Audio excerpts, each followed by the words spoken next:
Welcome to the Texas Construction Association podcast today with our good friend, legislative expert for TCA, Jocelyn Dabeau. Welcome. Thanks, Bryan. Appreciate you having me here today. You bet. You have a really great history as far as covering the Capitol, working inside the Capitol, all kinds of governmental relations issues. You've covered healthcare affordability and healthcare issues for the better part of over 15 years. You've covered it and represented both providers and insurers. Talk about that. Talk about why healthcare affordability is such a hot topic in Austin right now. Thanks, Bryan. Well, the conversation has shifted somewhat. For years, it's been a big issue, the healthcare affordability, but there's such resistance from kind of the big industry groups that it's really hard to get anything done, and we have the same conversations over and over again. The shift right now is because this issue has now overtaken property taxes as the biggest affordability issue for Texas voters. So it's healthcare cost matters more to kitchen table issues than homeowners insurance, property taxes, anything else. And they are calling their legislators and they are complaining, the constituents, and not just the constituents, but also the businesses who are increasingly not able to afford to provide coverage to their workers. So the House Speaker Burrows, put together a select committee on healthcare affordability. So that's not one of the regular standing committees. It's a committee just focused on affordability. And they had a 2-day hearing over the end of April, beginning of May, focused entirely on this issue. And they're going to continue to have meetings throughout the summer and the fall, hearing from constituents all over Texas about what they're really seeing in terms of healthcare. So, and a final report will be due out before the session that starts in January of 2027. And the Senate at the same time is having the same kind of hearings on the healthcare affordability issues, calling out the exact same kind of market forces that they're both looking at as being ripe for change. So that leads to a much greater likelihood that they're probably working on the legislation already. And some of these issues have been up before, but I think it's a clear signal that they're working together and are probably going to get something to the governor's desk this time. That's a great take, Jocelyn. You know, when costs go up, how does it actually play out differently for the business versus the worker? I know that's a big issue.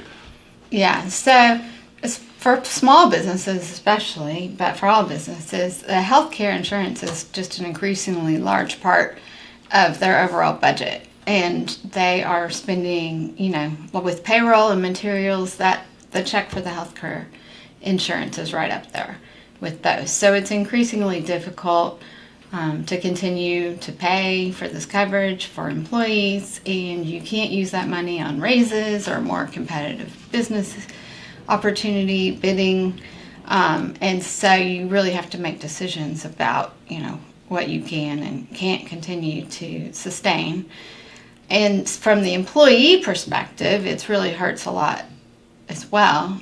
The employees at this point, because employers need to control the costs of these super high premiums, they take higher deductible plans, and so employees are facing, probably in the small market group, more around a couple thousand, sometimes more in deductibles on average. Some people maybe less, but also those that are on the marketplace plans, those deductibles are probably more like $7,000 at the high end, or a little bit over that. So that's a whole lot of money that the workers have to pay out of pocket to even get access to the health care before the insurance kicks in. And so a lot of times people are foregoing care until things get really out of control. I think the statistic in the hearing was about 63% of Texans have said that they have foregone medical care or prescription drugs, what have you, due to the cost. Wow. Thank you for that. And then the main cost drivers the committees have been focused on, what are those? Okay. But there's 3 things that have been coming up a lot over and over. And one of those things is hospital consolidation. Really, just large health systems buying up a lot of smaller physician practices. Large health systems buying up all the facilities in a market. And so when you have a market with DFW that has a ton of facilities available, but they're all owned by a handful of companies, or you have one company that owns 30 different facilities, it's really there's 30 doors, but it's still only one facility that you're overall dealing with. And so that gives a lot of pressure on the insurers to negotiate, take the deals that these larger systems are offering, because there's limited choices. So that drives down the competition.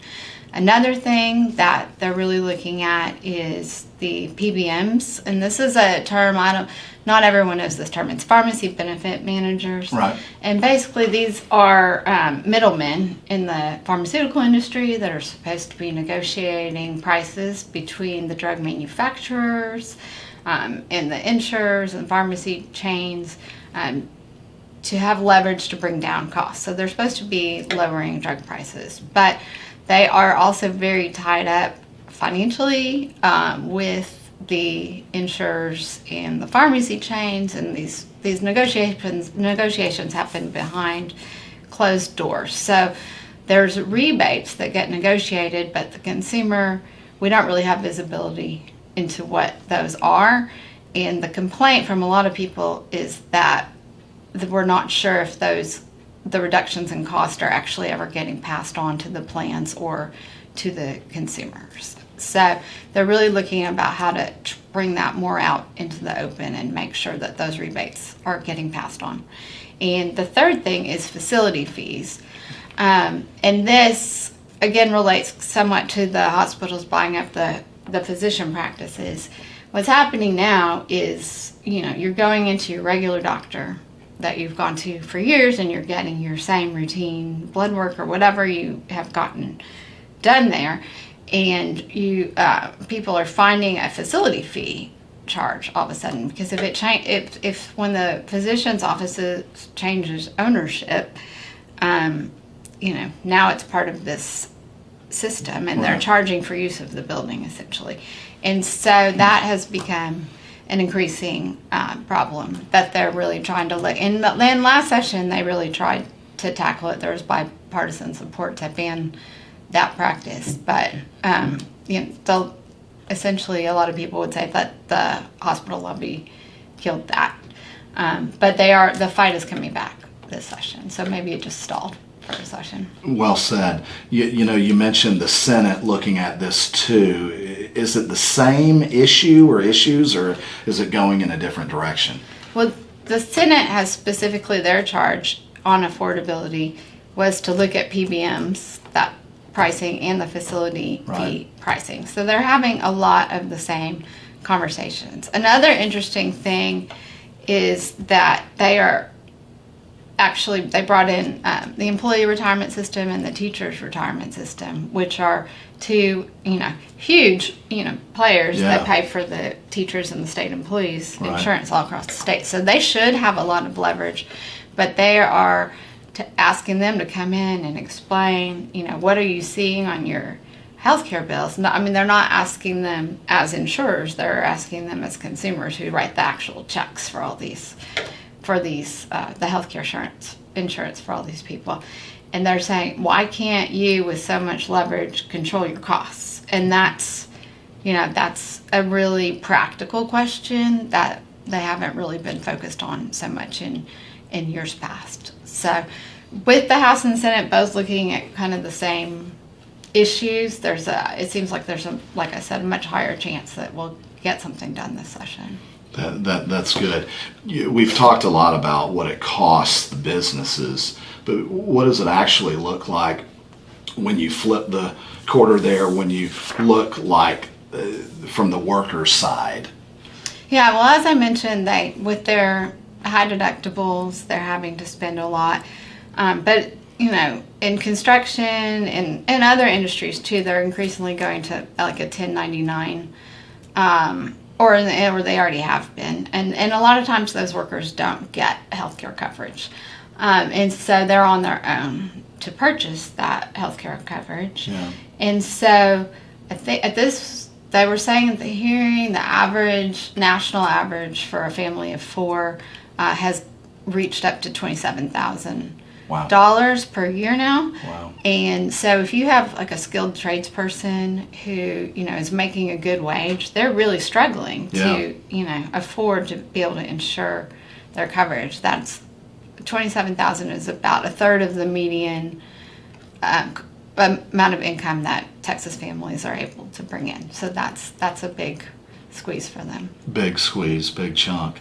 Does any of this legislative activity, Jocelyn, actually address smaller employers and their workers, or is it mostly focused on the big institutional buyers? Well, as I mentioned, the ERS and TRS are obviously huge. And so if you have the legislature focused on them, hearing what the problems are, hearing what some solutions might be, and this is typical in my experience across all sorts of policy areas, but you have the big players that are really driving the change. But it will trickle down because the issues they're talking about are real.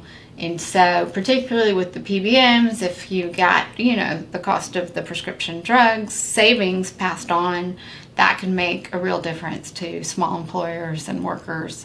If you get these facility fees, no longer being charged to the workers, that's very obviously a direct impact. So the changes, they might be focused on the bigger players, but the smaller players will benefit as well. Here's maybe the hardest question, last question. Thank you for all this information. It's been really interesting and wonderful. But the hardest question, people have been saying for years that healthcare costs aren't sustainable. What's actually different now then, if anything? That's a great question. And they, frankly, will probably continue to be unsustainable for a while. Not everything is going to get solved in one session. Yeah. But I think the difference is, and I will say, I guess since 2020, the healthcare costs have gone up 3 times the amount of over inflation. Yeah. And so at some point there has to be a reckoning, I think. And I think it's just really hitting the employer so hard that that is making a big difference, and they're asking different questions now. Like I said, like looking at a payer, like a big payer like the Texas system, you can see its struggles. Like, why can't you have all this power, why can you not do anything? You're not able to move the needle. And so I think that's just a different question than what they've been doing for a long time. And another thing is, we have a free market economy. And so a lot of that, they don't want to stifle the free market at the legislature, but you're hearing a lot more like maybe this is anti-competitive practices. Maybe this is not free market at work. Maybe this is, private equity and things buying up so much that we no longer have a free market. So maybe we do need to, become more involved in things that typically we would have been more hands-off. Wonderful. Speak today and Q&A on this very important issue for construction industry, subcontractors and suppliers, and all the folks in the great Texas construction industry. So thank you for discussing healthcare legislation here in Austin, healthcare affordability, and always a great and quick study and read on this issue. Thanks, Jocelyn. Thanks, Bryan.